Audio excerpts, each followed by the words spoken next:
GERD, acid reflux, heartburn. Let's start by asking who currently has one of those. Okay. So this group, the number is going to be a little higher because obviously we're biased towards that topic. Okay. But in the population this year, okay, the statistics say that 25% of people will experience GERD or heartburn, acid reflux at some point this year.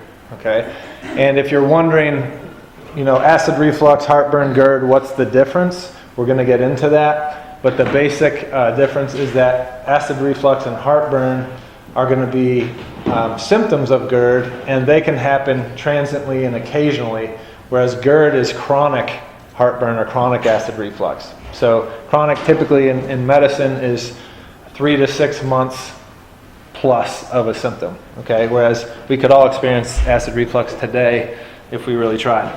Okay, so this year in the general population, 25% will experience heartburn at some point.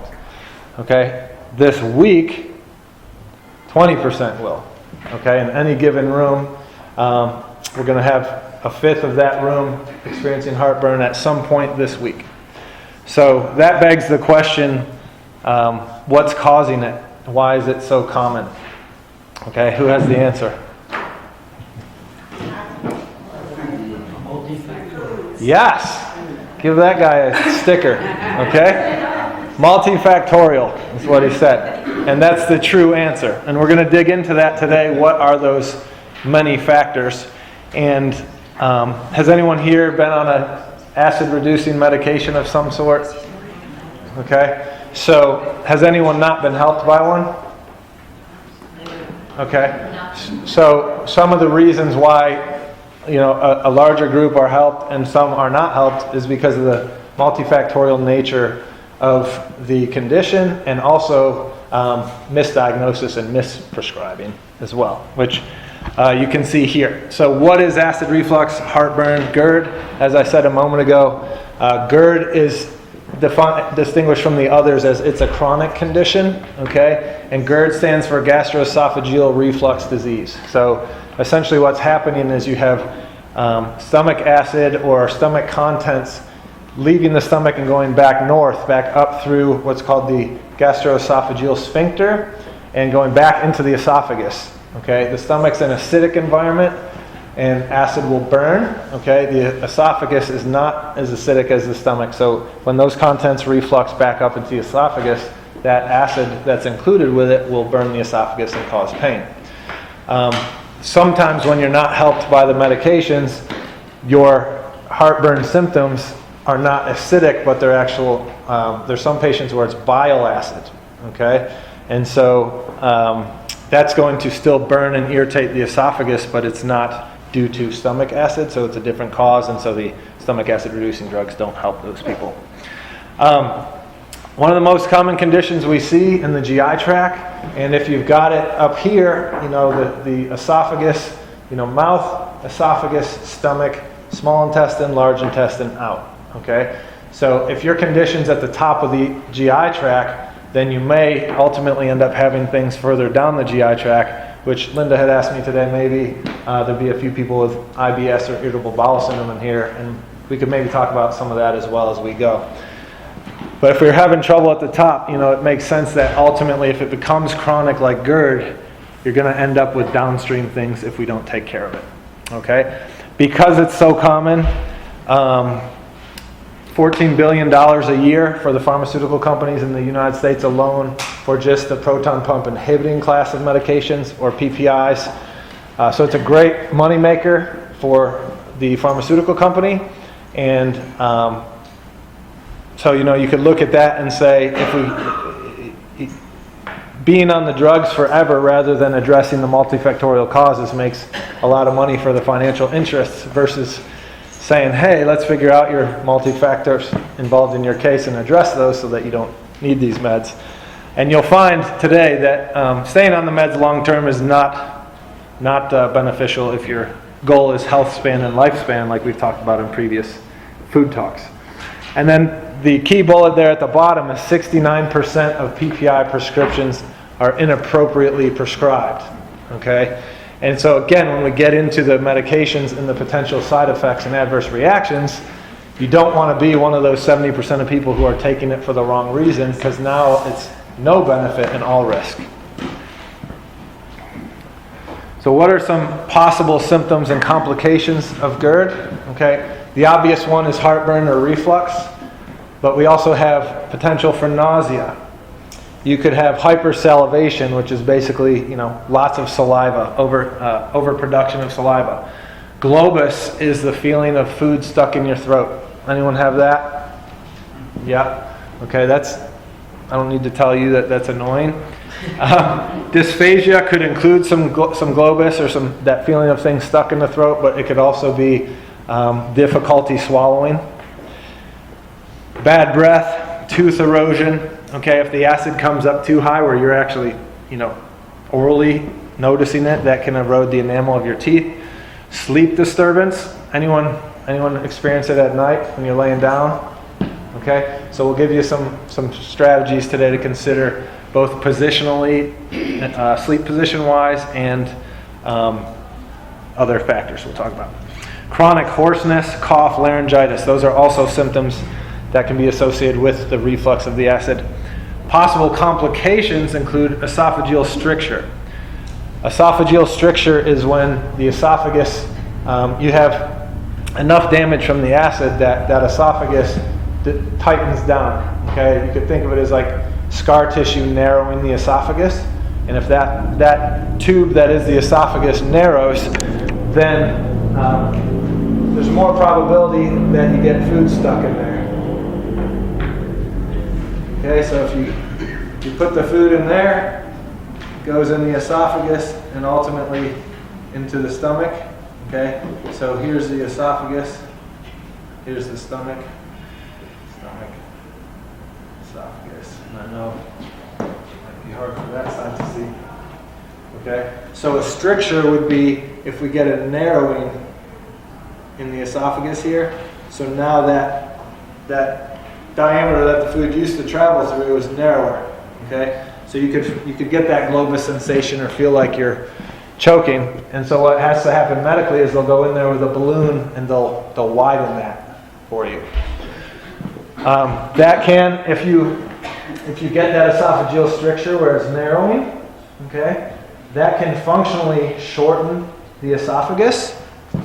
And down here at the bottom of the esophagus where it meets the stomach, we have what's called the lower esophageal sphincter. Okay, so what should happen is food goes down the esophagus through this sphincter, or this, you could think of it as a gate, and when it should be a one-way valve or a one-way gate. So you pass through that gate, you're not allowed to go back. Okay? But in GERD, you can have lower esophageal sphincter issues where it won't close all the way, and then you get the reflux. Okay?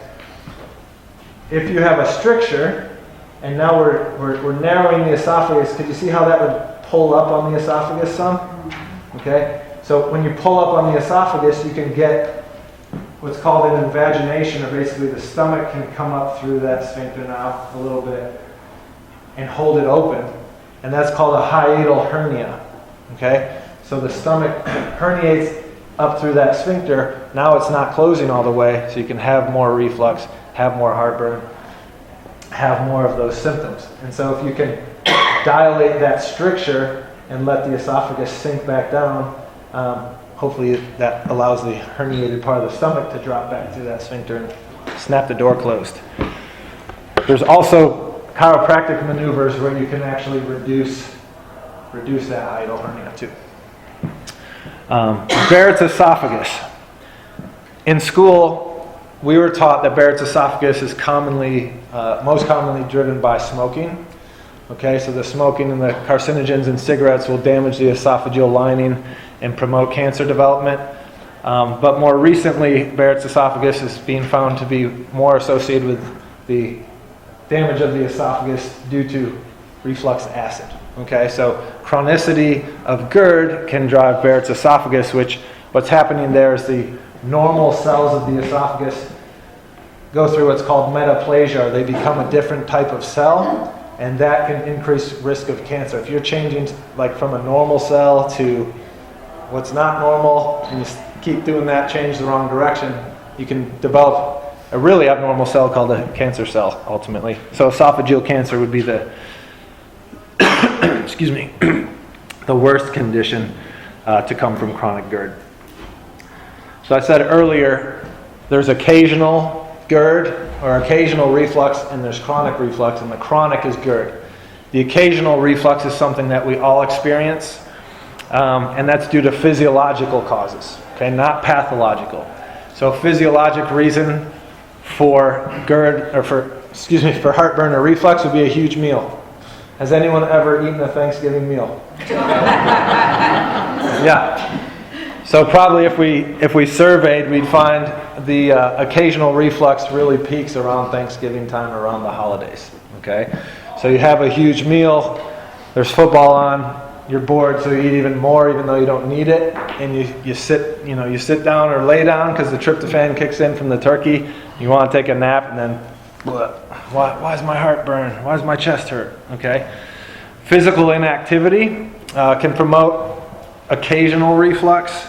Reclining too soon after the meal can promote occasional reflux. Okay, again, if we send that large amount of food down, excuse me, and then lay down too soon, some of it might come back up. Pregnancy can drive heartburn and reflux. Okay, why? Well, part of this story here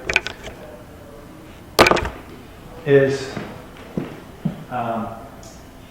Here's the diaphragm. Okay?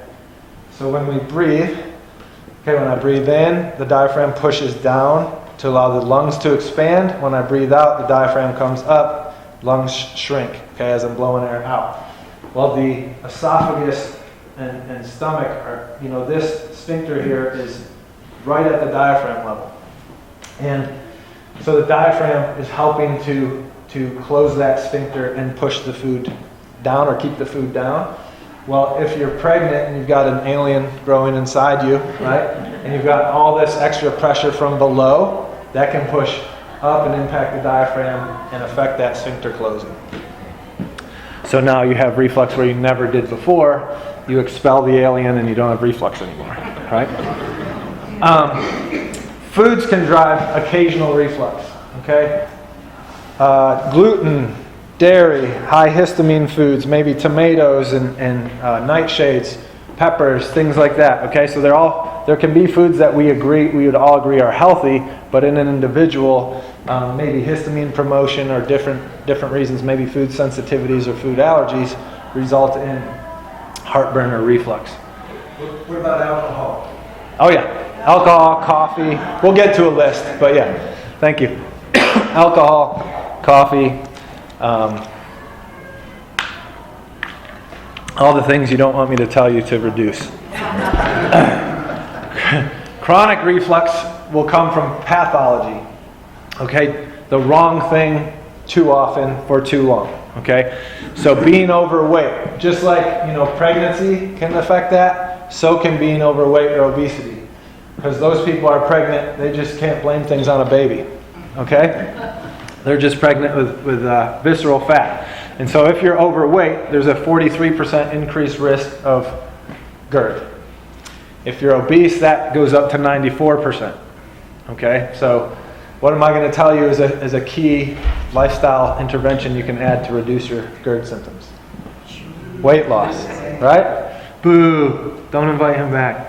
Okay. Smoking, 70% increased risk of GERD.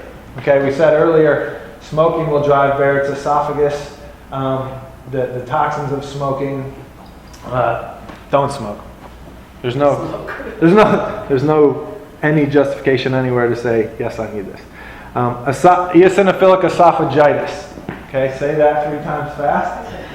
It's called EOE for short, but eosinophils are cells in our immune system that drive the histamine response. So I said earlier that there's people that take acid-blocking medications and are not helped. Well, one of the reasons for that is they fall under the 70% that are inappropriately prescribed those meds, because those meds aren't going to help eosinophilic esophagitis. So if you've got heartburn or reflux and it's due to the EOE, those drugs aren't going to help because that's not the problem. The problem is immune system imbalance, more biased towards a prohistamine, pro-allergy immune phenotype. Okay, and phenotype's a nerdy word for, I need a less nerdy word, for like a setup or group. I don't know. Sorry, I'm too nerdy right now to think of something not nerdy. But essentially, it's an immune issue. Okay, so taking the PPI isn't going to help that. We need to figure out in your puzzle, why is your immune pendulum swung so far to that side, and correct that. Helicobacter pylori, or H. pylori, as it's more commonly called. This is a bacterium that loves to infect the stomach. And what it does is it goes into the stomach and it colonizes in there. Okay? So it's going to make a little colony. It and its buddies are going to hang out. And there's a problem, and the problem is that the stomach is acidic. Why is the stomach acidic? Because you need acid to cleanse your food of the microbes that are traveling in on it so you don't get infected every time you eat. You need acid because acid is the primary protein digester for you. Okay? And you need acid because that's going to help activate your absorption of vitamin B12 and iron and other things. So, H. pylori doesn't like acid. It wants to make the stomach less acidic so it's more hospitable for itself. It doesn't care about you. Okay, it's not a good person to let rent your house. Okay, so H. pylori damages the parietal cells that make that stomach acid, lowering the acid level. So now you don't digest your protein as well, and that protein can begin to feel like a brick or a rock in there.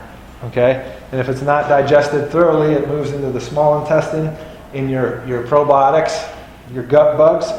They're saying party. Okay, we've got this big protein chunk. We're going to ferment it and make all this gas, and then you may have symptoms of IBS: gas, bloating, diarrhea, constipation, SIBO. Okay, maybe reflux and belching, depending which way the gases are going. H. pylori can drive stomach autoimmunity as well. Okay, 40% of GERD cases include H. pylori. That's a high number. Okay, 4 out of 10. Now, anyone know anyone here had an endoscopy before? Okay, so the endoscopy is they go in the mouth and go down. Colonoscopy is they go the other way. Okay, so to see the stomach, you get the endoscopy. And what they often do is they go down there and they look, and they're looking, hey, is there an ulcer? Is it reflux? Is it gastritis? Is there H. pylori there? If you read your medical record, you'll often see that they took biopsies and they're looking for H. pylori. And, probably in the thousands of records I've read, close to 90+% of the time they'll say there's no H. pylori there. Okay? But if 40% of GERD cases include H. pylori, how come 99% of the endoscopies say there's no H. pylori?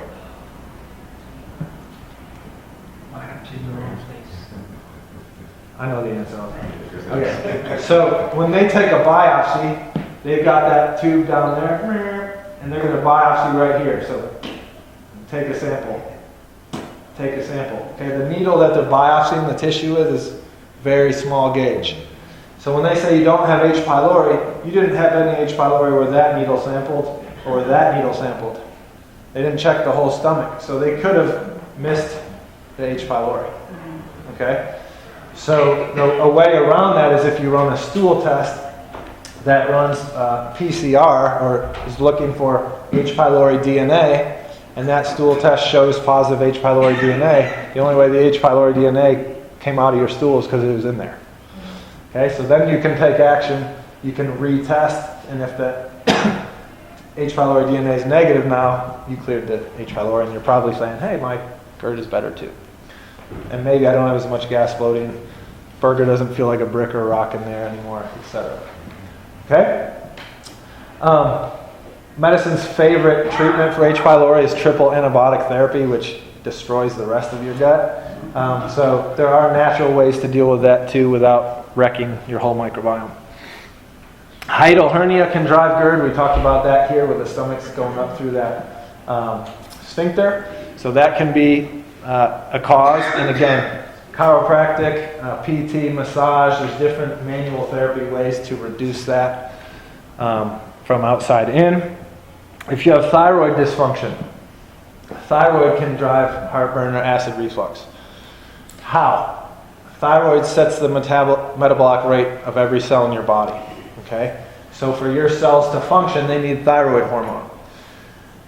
For your stomach cells to make acid, it needs thyroid hormone to give those stomach cells the metabolism they need to produce what they produce, which is stomach acid. So if you've got hypothyroidism or any sort of ding to your thyroid that's lowering its efficiency, you may have less stomach acid. So you'll have reflux type symptoms. And you may also have less digestive enzymes and stuff too, lower down the track, which can lead to IBS and other GI issues. Anyone heard of the vagus nerve? Yeah, good. So the vagus nerve is the first nerve that leaves your spinal cord coming out of your skull. And vagus is Latin for wanderer. So it's a big, thick nerve that goes all over the body, and it runs 85% of the stuff in your GI tract.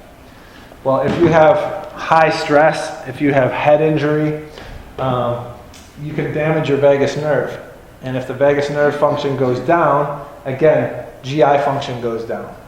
So you may be constipated, you may have less stomach acid, less digestive enzymes, all kinds of issues there, be more inflamed. So if this is one mechanism of how stress could drive heartburn or reflux, is decreased vagal function. So those head injuries, those concussions, that whiplash, car accident, any kind of fall potentially could have impacted. I told you earlier, H. pylori can drive stomach autoimmunity. So if you have stomach autoimmunity, that could be an autoimmune GERD case. And again, what's a proton pump inhibiting drug going to do for an autoimmune GERD case? Nothing, because the primary driver in that case is the immune system attack on your own stomach. So you have to tackle the immune system and say, stop shooting at me. Okay? Shoot at H. pylori, don't shoot at me. Okay? And then GERD, in conventional medicine, the way dominant theory is that acid reflux is too much stomach acid. Okay? But 11% of cases are actually too little stomach acid. That's called hypochlorhydria, nerdy for low stomach acid. Those people, has anyone had rebound acid symptoms from the medications? Okay, so what that is you take the medication's there to lower your acid, you come off it and it's like a geyser of acid. I'm way worse, okay? That's rebound reflux, and probably because you may have been one of the low stomach acid people to start with. And so lowering it further, the body's like, we're already low. It's pushing back at you, okay? You remove it, bang. So again, those people actually would be helped by taking acid, not taking legal acid, okay? And so we can talk about that. It's called betaine HCl. You don't put it on your eyeballs or your tongue or anything like that. All right, factors associated with the occasional reflux. We talked about foods earlier. That man back there was right. Coffee, alcohol, two big ones. Okay? Chocolate, high-fat diet. Oh, dang. America's in trouble. Food allergy, food sensitivity. Okay? Food allergies, common ones in the U.S. Wheat or gluten, dairy, soy, corn. Okay? Those are the four big ones. Peanuts. There's others, but those are foods to consider. Food allergy versus food sensitivity. Allergy, you typically are going to have symptoms right away. Okay, from a nerd perspective, it's called acute hypersensitivity reaction. So kind of like EpiPen, right? You take something you're allergic to, you swell, hives, you know right away. Could be life-threatening. Food sensitivity is delayed hypersensitivity reaction. So I eat that thing I'm reacting to, and I might not have symptoms for 7 to 10 days. Okay, so then in 7 to 10 days when I have symptoms, what do? I say, what did I eat an hour ago? And I try and blame that. So it makes it really hard to figure out the sensitivity deal without testing. And then if you go to your allergist and you mention sensitivities, they're going to roll their eyes and be like, that stuff's not real, whatever. It's not that it's not real, it's just that it's not, the IgE is easy to see. you touch your skin with it, bang, wheel, oh, you're allergic, here you go. The sensitivity, again, they test you, might not show up for 7 to 10 days, you're out of their office, okay? And it's not life-threatening, it's just quality of life damaging. So it's not that it's not real, it's just not life-threatening. Conventional medicine is more focused on life-threatening than quality of life stuff. So you can test for both of those. Food allergies. Anyone had a skin prick test in here? Okay, that's a common way to do it. They prick your skin with what they think you may be allergic to and look for histamine reactions. That's okay. That's going to be more reactive to recent exposures. Okay? A better way would be a blood test where they draw your blood and they're looking for IgE antibodies to the pollen or the wheat or the cat dander or whatever they're looking at. This is a more accurate representation of how your immune system's responding over a longer period. Whereas food sensitivities is two different antibodies that you look at, either IgG or IgA. Okay?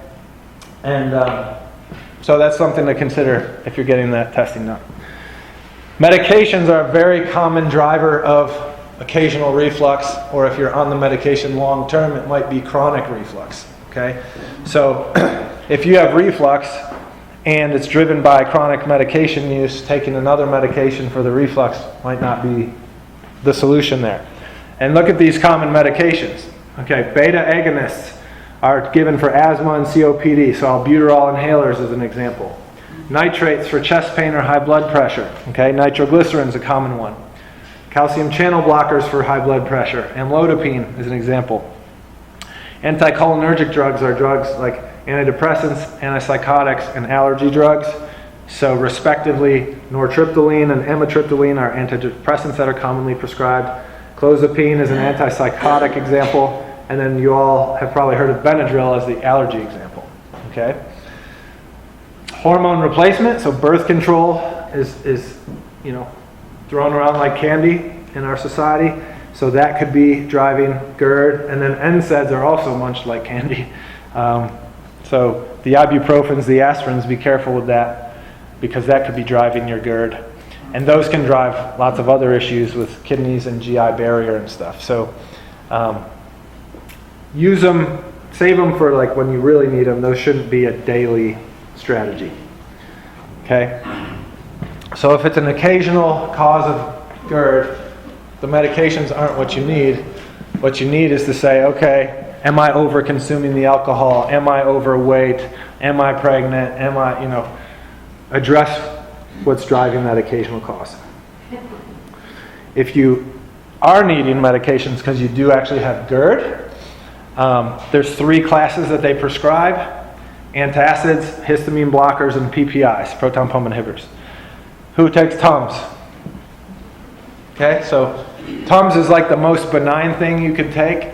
That's just calcium carbonate. There's also examples, sodium or potassium bicarbonate you could take. Sodium bicarbonate is baking soda. Okay, you all probably have that in your kitchen. Magnesium hydroxide is another antacid. So those are kind of the most benign, easiest ones to do. H2, yeah. Can on the antacids, what is that doing in your stomach that causes you not to have the issue? It's basically you're throwing an alkaline source down. So you're counteracting the acid. Yeah. So you have an acidic pH, 0 to 7 alkaline. So you're just dumping an alkaline blob on it. Okay, and we'll talk a little bit later. There's things called I'm blanking right now, but alkaline rafts, where I'll show you a strategy that you basically combine that with fiber, and you take it after a meal, and it'll go down through here, and it hits the acid, and kind of like it's like you blew up the raft, it's like, and then blocks it's on top of the food, so it blocks it from being able to go back up through the sphincter. Okay. H2 blockers: Tegament, Zantac, Pepsid AC, common medications given there. And then the proton pump inhibitors are the $14 billion industry there. And there's 5 of them. Okay, I'm going to give you the generic names and the brand names because there's people in here on them. Omeprazole is the most commonly prescribed one. That's Prilosec. Esomeprazole is probably second and that's Nexium. Lansoprazole is Prevacid. Rabeprazole is Acifex, and Pantoprazole is Protonix. Okay? So those are the major PPIs, and the PPIs are the money makers, but they're also, unfortunately, the dangerous ones. So are those drugs worth it? Okay. Benefits, alternatives, or benefits and risks. This is the accounting you should do whenever you're considering a treatment of any type. Whether it's chiropractic care, a medication, a supplement, a vaccine, a Band-Aid, whatever, okay? So, what are the benefits, what are the risks, and what's the likelihood, or what's the likelihood that the benefits will outweigh the risk? Benefits, the GERD symptoms go away, okay? That's it. And you're like, well, that's what I want, okay? Yes, but it's really just the Band-Aid, because if you stay overweight or obese or pregnant or smoking or alcohol or whatever, you're feeling good because you don't feel it and the destruction is still happening, okay? Risks.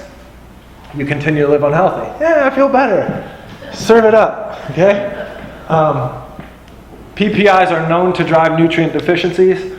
Almost every medication on the market drives a nutrient deficiency, okay? A classic example that most people probably have maybe heard of peripherally is statin medications drive coenzyme Q10 deficiency. Yeah. CoQ10 is needed to make energy in your body. If you don't have energy, you start to feel the joint pain, muscle pain, fatigue, can't remember the statin symptoms, okay? As far as PPIs, the deficiencies include iron, okay? Iron carries oxygen. Oxygen becomes energy. So if you're low in iron, fatigue's a major symptom. Neurocognitive symptoms are also common because we need iron to make our neurotransmitters. So maybe depression, anxiety, brain fog, all that. Zinc. It'll drive zinc deficiency. We need zinc for our immune system and for genetic expression, for bone health, all kinds of things. So, how many people ramped up their zinc since COVID, right? We know zinc is very important for the immune system. And so if we're taking a medication that's, damaging our immune system by driving our zinc down, that's not helpful. B12 deficiency. Okay, we said earlier, stomach makes acid. That acid helps promote binding of B12. If we're lowering our stomach acid with our medication, are we going to lower our binding of B12? Right? And we need vitamin B12 for energy. We need vitamin B12 to make the fatty sheath covering of the nerves in our brain and spinal cord. And so if you lose that, an example of demyelinating disease would be multiple sclerosis or ALS, okay? I'm not saying these drugs drive those, I'm just giving you an example of if we don't have enough B12, it's similar, that's demyelinating. Calcium deficiency too, okay? Calcium deficiency is huge, because we need calcium for bone. If we don't have enough calcium in bone, we're more susceptible to falls. Fall risk, you can fall, break your hip, end up in the hospital, get infected, die, okay? And these drugs you'll see, look, right below that, 2-time risk of hip fracture with these drugs, 2 times greater risk. These drugs will increase homocysteine. Homocysteine is a metabolite our body makes all the time, but recycles efficiently if it's doing it efficiently. Okay, but if you're taking these medications and you're driving up that homocysteine and you're not recycling it efficiently, homocysteine increases risk of heart disease, kidney disease, dementia. Okay, most common symptom is brain fog or headache, and we need vitamin B12 to recycle that homocysteine. 2-time risk of hip fracture. Hip fractures lead to death in the elderly, so we don't want that. Increased risk of food allergies. Again, if I'm suppressing my stomach acid, I'm not cleaning out the bugs, as many bugs necessarily that I'm taking in, and my immune system might start to see proteins as enemy, and that's a food allergy response. There's up to 4 times reduced resistance to infections like Salmonella, C. diff, Campylobacter. Okay, so you've all heard of Salmonella. Spinach, onions potentially can carry that for you. C. diff is the most common hospital-acquired infection, but you can, so you could be more open to that. And then during COVID here, this study showed that people on PPIs twice daily had almost a 4-time increase odd of having a positive COVID test. People on a PPI once a day had a 2-time increased risk of positive COVID test. Okay, so I don't think we need to say more about that. Contraindications. Okay, these are reasons a person shouldn't take it. Okay, and this is from Hippocrates.com, which is a website that medical doctors and medical professionals use to go learn about the medications and figure out contraindications, side effects, all that. Okay, so we're using omeprazole because that's the most commonly prescribed one, Prilosec. Okay, so here are the contraindications for omeprazole. And the first thing is what I love every time I hear it on the commercial. It's like, we have this brand new drug, it's blockbuster, humanity's never seen it before, but don't take it if you're allergic to it.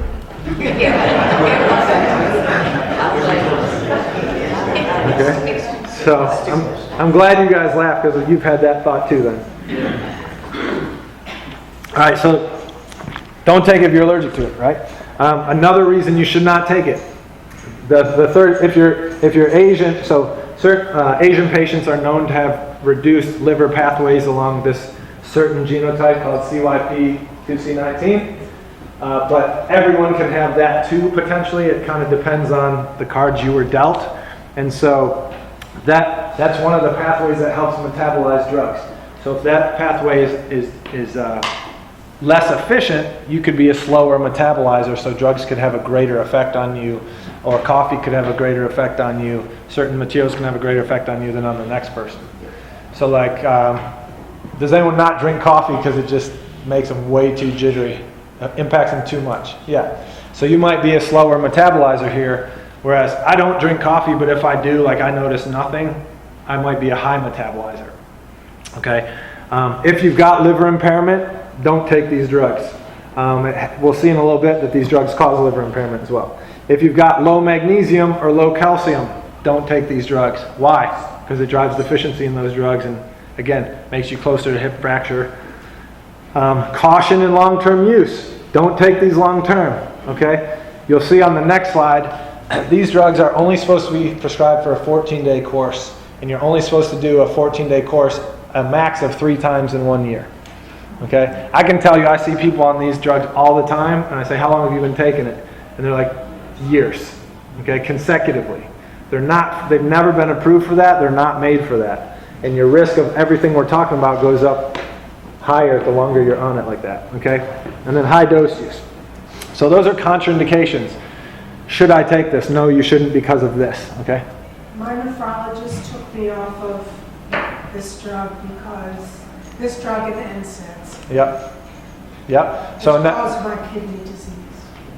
Yeah, so a nephrologist is a kidney doctor, okay? And so they took her off her PPIs and her NSAIDs, so the ibuprofen, aspirin type stuff, because they have known potential kidney damage, and unfortunately, sounds like in your case it manifested. So yeah, what should we do? Pile more drugs on you, stay on those and take these to help your kidney?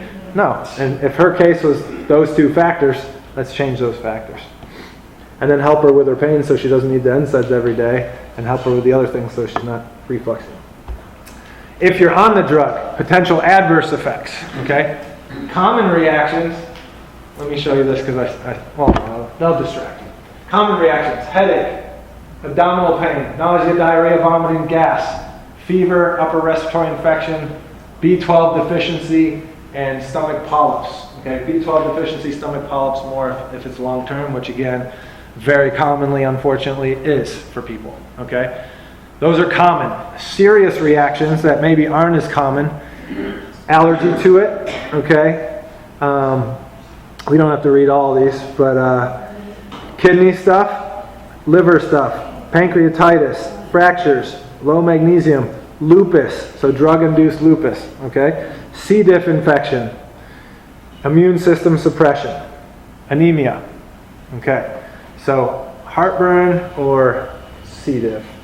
Again, if you're going to take it, it should be like, hey, 14 days, am I better? If you're not, you don't keep going for years hoping, like, yeah, it's gonna work one of these days, right? They're loving you because you're contributing to the 14 billion, but try something else. What does the research say? Okay, I might just be a wacko with some agenda against PPIs. What do you know? Okay, so here's what science is saying, and where I'm drawing all this. I don't have an agenda against PPIs. I just have an agenda for you to be your best selves.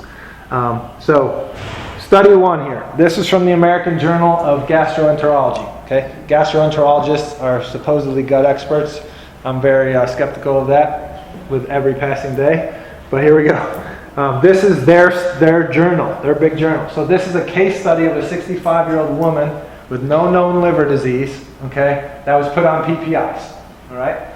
So forgive me, I'm going to just read it to you a little bit. PPIs are one of the most widely prescribed medications in the world. Recent studies have linked them with numerous adverse effects like dementia, kidney disease, bone fractures, C. diff infections, pneumonia. A 65-year-old female with no known liver disease presented with jaundice, so yellowing of the skin and eyes, dark urine, and light stool 3 days after starting Nexium for heartburn. This prompted her to stop the medication and seek medical attention. Outpatient labs were drawn. Her liver panel, okay, her total bilirubin was 12.4. That should be less than 1, okay? Her liver enzymes, her AST was 374. Her ALT was 678. Those should both be below 30. Her alkaline phosphatase was 114. You want that around 60. And her INR was 2. The patient was promptly sent to the emergency department by her physician for further evaluation. Why? With liver enzymes that high, they're thinking there's hepatitis here for some reason. Okay? Is it a hepatitis infection? Is it autoimmune hepatitis? Do you have liver cirrhosis? What's going on? Okay? Her mental status was intact.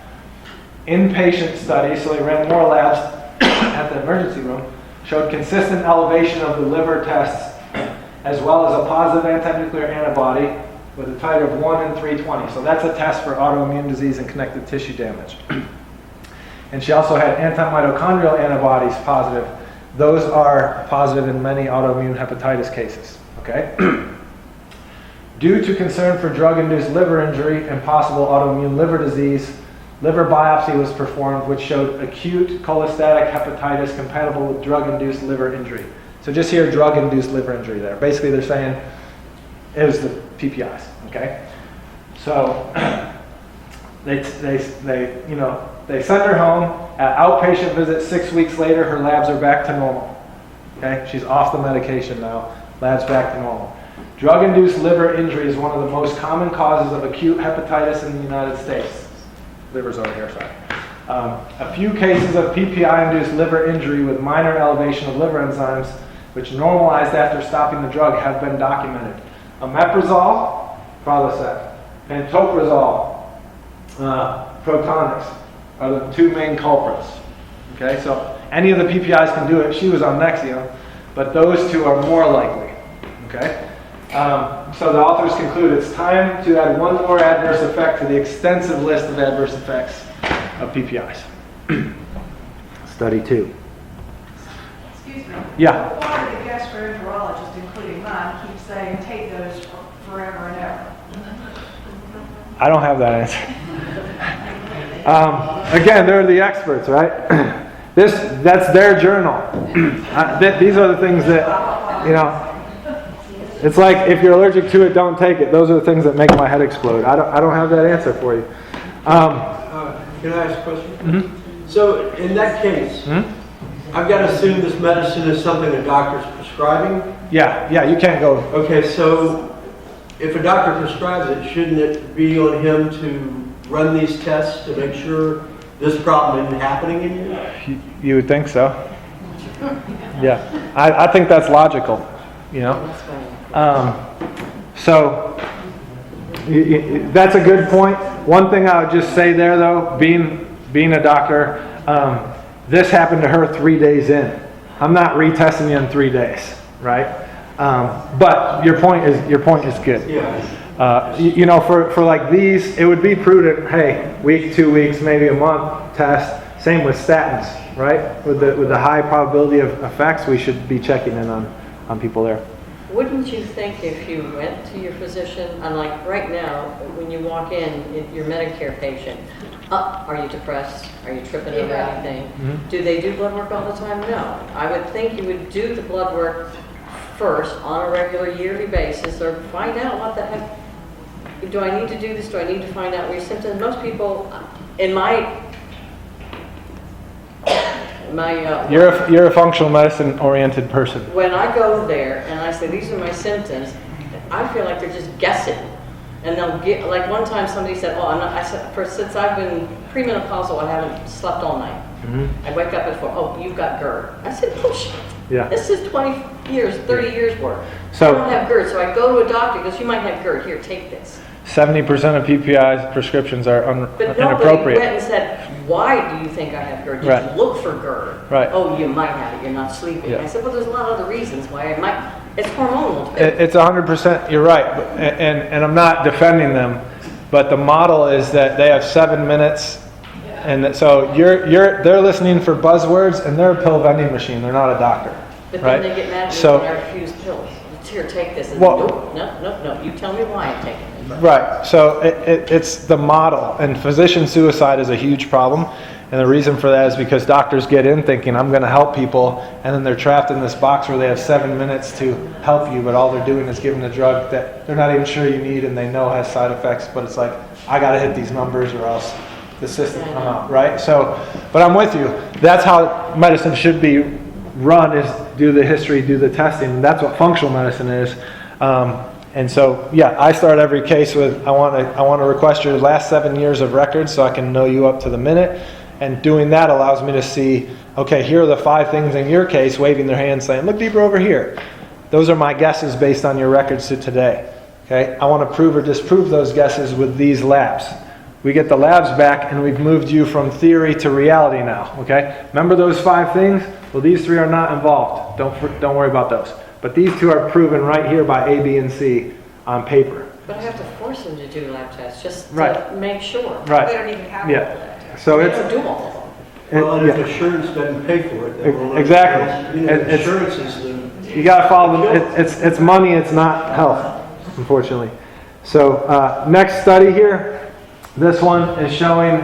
You talk about depression. You walk in. Do you have heartburn? Do you have depression? Do you? Are Okay. you Look. tripping over your roads? Proton pump inhibitor use is associated with depression. Higher proton pump inhibitor dosages are associated with increased probability of depression. This association is independent of diagnosis of peptic disease. That means if you don't have GERD and you take PPI, you had an increased depression risk. If you have GERD and take PPI, you have increased depression risk. 14%, the authors say, 14% of depression cases could be avoided by withdrawal of PPIs. Depression, mental health is huge, right? 14% of depression diagnoses, PPI. Okay? So use of PPIs might represent a frequent cause of depression in older populations. Thus, mood should be routinely assessed. They say in elderly patients, but in everyone, right? On PPIs. Is that the vagus nerve connection from the gut? That would be one, but yeah, there's lots. Another one here. Proton pump inhibitors accelerate endothelial senescence. Okay, senescence is a fancy word for basically aging or fading, okay? Endothelium is the inner lining of your blood vessels. Endothelial dysfunction is the first step of damage to your cardiovascular system 20 years before your high blood pressure, okay? So proton pump inhibitors accelerate basically endothelial aging or cardiovascular aging, okay? Real quick down here. PPIs have never been approved by regulatory authorities for long-term use. 70% of PPI use may be inappropriate, okay? Use of PPIs increased prevalence of heart attack, kidney failure, dementia, all right? So PPI use with increased risk of heart, kidney, brain morbidity, which is disability, mortality, which is death. Another one. This one's showing how do they affect your gut, okay? There's a mild increased risk of B12 deficiency, chronic kidney disease, rebound, reflux, SIBO or small intestinal bacterial overgrowth, gut infections. All of this has been noted with PPI therapy. And then the last one here, This study looked at 157,000 veterans, okay, on PPIs compared to 56,000 veterans on H2 blockers or histamine blockers, which is another one of the reflux drugs, okay? And they said, how do being on PPI medications impact mortality, which is death, right? So all-cause mortality. And what they found was taking PPIs was associated with an excess cause of specific mortality, okay? What specifically would you die from by taking PPIs? Heart disease, kidney disease, upper GI cancer. The burden was also observed in patients without an indication for PPI use. So if you're one of the 70% getting it prescribed that don't need it, that risk is still there for you too. They conclude, heightened vigilance in the use of PPI therapy may be warranted. We should be, A, getting the diagnosis correct the first time, but then B, maybe we should follow up and make sure these drugs aren't hurting people. So, that horse is dead, okay? So what do we do if PPIs aren't an option for us? One, consider sleep position. So it's probably more helpful for the occasional or transient reflux, but sleep position is big. In America, we eat too much, we eat too late, okay? So if you're eating late and then you're going to bed, again, you may be laying down too soon. And if I lay flat and I'm a back sleeper, okay, again, that stuff can bubble up and burn me. So one way to help that if you're a back sleeper is you can elevate the head end of your bed 8 to 12 inches. You know, stick a wedge in there or a couple of textbooks you haven't looked at in a while. Some way to raise that up. All right? Yeah. Maybe a foam roller you're not using, but you should use your foam roller. Another thing you can do if you're a side sleeper is sleep on the left side. Okay? So sleeping on the left side, you're on that shoulder, your pillow's holding your head up so that the esophagus is higher than your stomach. Also, sleeping on the left side is better for promoting vagus nerve function, and vagus nerve is going to drive digestion and secretion and all of that. So those are 2 free, easy things you can do today. Raise your bed if you're a back sleeper, sleep on your left side if you're a side sleeper. Natural Band-Aids. So many people, Dr. Google, and hope that can save them. My best-selling book there, Chapter 10, is You Can't Dr. Google Yourself Well. That's the title of Chapter 10. And so, you know, the people who are helped by Dr. Google aren't coming here because, hey, it worked for them. They were easy, okay? Chronic cases, though, are often disappointed by the Google searching, or they're the people that have like 40 supplements in their cupboard and they've taken 3 from each one and it didn't work, so they moved on to the next blog, okay? Things you can try for transient and occasional cases that help GI lining and reflux. Aloe vera, okay, you could get that in supplement form. You could buy aloe vera juice from Whole Foods or Earth Fare or, you know, Amazon.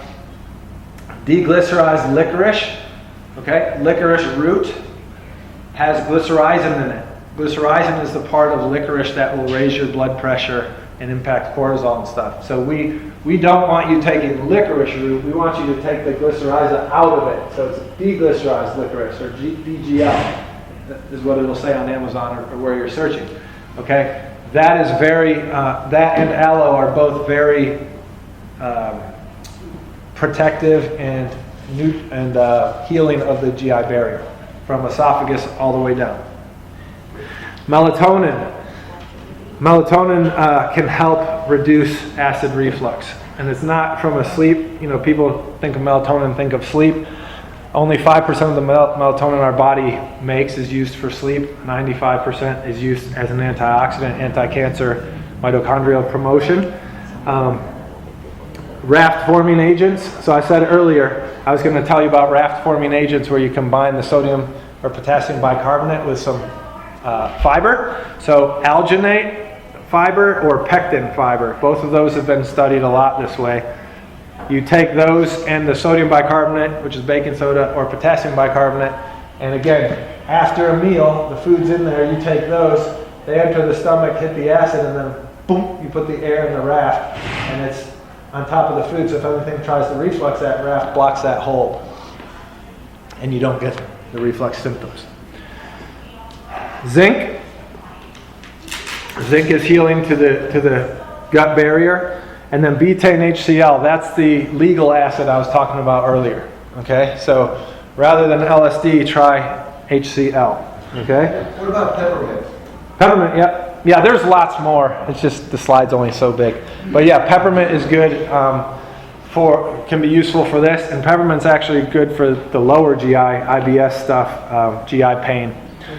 So the betaine HCl would be for those people with the low acid as their cause. Okay, so the people that maybe have the rebound reflux when trying to take the medications, the betaine HCl, that suggests you need more acid, so betaine HCl is a natural form there.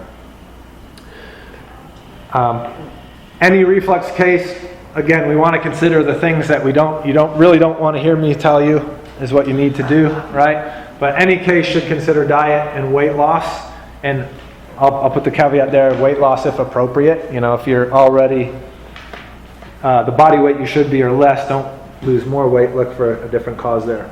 But many foods promote reflux, and unfortunately the standard American diet is going to essentially guarantee that you're going to experience it. Okay? Why? High-fat diets will drive reflux. Okay? Standard American diet is gluten and dairy are the two largest things on the food pyramid or the My Plate. And then, sprinkle some fiber on there, they say. Interesting note. We used to have the food pyramid, now it's called My Plate, right? And it's telling you how much of, you should have this much meat, dairy, vegetables, fruits, grains. Canada recently put out their updated version of this, and they kicked dairy off it. So Canada says no humans should eat dairy, and I agree with that. And if you want to read a good book about it, there's a medical doctor named Michael Greger. He's written many books, but one he wrote recently is called How Not to Age, and he just presents the data for you in there that dairy is not something any species eats after it's done suckling. And China study. Yeah. So, How Not to Age. So considerations. We want to increase our fruit and vegetable intake. Okay, the fiber is huge in so many ways. Increasing your fiber alone can help independently, but if you're increasing your fiber as fruits and vegetables, you get the fiber and the polyphenols and flavonoids and all the other benefits from the fruits and vegetables themselves. Specifically, what should you eat in those classes? Citrus fruits, yellow vegetables, the brassica family, so your broccoli, cabbage, cauliflower, Brussels sprouts, kale, okay, and raw veggies. Those are how you narrow it in if you're really interested in helping the reflux, okay? One study showed that 60 grams a day for 6 months of freeze-dried strawberry powder helps take patients that had metaplastic change to their esophagus, so like that Barrett's esophagus, and increased risk of esophageal cancer, and they had reduced progression to esophageal cancer from the freeze-dried strawberry powder. That's a lot of powder. Yeah, 60 grams. yeah, 60 grams. Yeah, it'd be yummy though in a smoothie, or you can. Gives me reflux. Yeah. Again, everybody's different, right? She just said citrus gives me reflux. Okay, then don't eat it. You shouldn't eat, you don't do that, right? So again, these are general recommendations. If I'm talking to Linda specifically, I'd say, well, we know Linda's puzzle, so some of these things might not be for Linda. And that's why Dr. Google fails you, because Google doesn't know who you are or what your puzzle is. They put out a blanket recommendation and may or may not help. We talked about earlier the food allergy and food sensitivity testing and the differences there. We talked about the stool test and being able to say, my endoscopy said I don't have H. pylori, my gastroenterologist said I don't have it. Okay, well, they might have just missed it. So the stool test and the PCR testing helps us see the H. pylori DNA. If it's there, you've got it. Let's deal with it. So those are some things you could leave today. If I never see you again, you could start implementing these and see, does that help you? But ultimately, if you're going to come into office and say, I want to know my puzzle, then we need to know the most important thing, which is what is your cause or causes, right? What are the multifactorial components of your case? And so we've talked about many today. The standard American diet, smoking, infection, allergies, overweight, medications, thyroid issues, vagal nerve issues, and these are only a couple. There's a lot more, right? So in 7 minutes, when you say I have heartburn, how can they run through all of those and get you to the right spot? You really can't, right? You need a detective. And the detective can do that because the detective, which is not in insurance, okay, because he's not in insurance, he can dictate the time he spends with you. If I'm in insurance, I have 7 minutes. Nothing I can do about it. If you want to use your insurance, you get 7 minutes and you get what insurance will pay for, which is the pill vending machine, okay? If you want to heal, then you have to pay out of pocket, and so that might be seen as a negative, but at least you get the time you need, the workup you need, and the answers you need, and hopefully the healing you need. And so like I said earlier, we start that with that thorough history. We want to request your previous records, know everything that's involved, and that helps point us to, well, what should we look at in your blood, stool, urine, saliva, hair, genetic, like whatever thing we're testing, what is relevant to you in your case. Okay, so in my office, I don't do the same testing to everybody. It's guided by your workup. Okay, so if you call and ask the staff, what's he going to do to me? They're going to say they don't know. If you ask me what I'm going to do to you, I'm going to say I don't know. Until I've got your records and that stuff and I know the you that's in front of me, then I can say, okay, again, based on all this, this is where we should go. This is what's pointing me towards these specific things in your case. Okay, and so you can be helped. It's been done with other patients. It's done every day, every week. Here's a couple testimonials from my YouTube channel that included heartburn as part of their puzzle. I have a YouTube channel with over 1,000 videos on it. If you like YouTube, just stick my name in there, and you can find these and lots of educational videos on all kinds of topics. As we mentioned earlier, I've written a book on autoimmune disease, which isn't necessarily what today's about, but if this was interesting to you and you like how nerdy I am, then that book is 10 chapters, each chapter looking at 10 different autoimmune diseases like psoriasis, Parkinson's, Crohn's, etc., and a real live case from my office and me walking you through. Linda presented with, here's her previous records, here's her testing, here's what we did, blah, blah, I blah. am not in your book, but I am She's not in my book yet. You can hardcover, softcover, Kindle, audiobook, however you like to consume a book. It's on. You can do that on Amazon. So will you be the next person, the next testimonial, the next person at the next food talk to say, I am a client too? If so, Functional Medicine Charlotte is my practice. It's in Cornelius, right over next to Fresh Market there, if you know where Fresh Market is. Love the opportunity to speak with you, and I offer a complimentary 15-minute consultation to anyone at any time to sit down and talk. So it's a consultation, not a commitment. I don't know if I want to work with you. You don't know if you want to work with me. So we sit down. Hey, what's your story? Do I think I can help you? If I can, cool. You want to work together? Cool. Then we can go forward. Or I've had multiple where it's like, hey, this isn't really what I think you need. I think you need an MRI or whatever, and let's get you to what you really need. So you can call and schedule that if you like. Or if you know today, hey, you're the man. Your dad's the man. Thank you, Dad, for making him. All that stuff. You can sign up for getting on the fast track on this email list, and we can send you the intake paperwork right away, and you can start chipping away at that. So, or if none of that is your deal and you just like the info, then thank you for being here and thank you for the continued opportunity. So we can ask questions.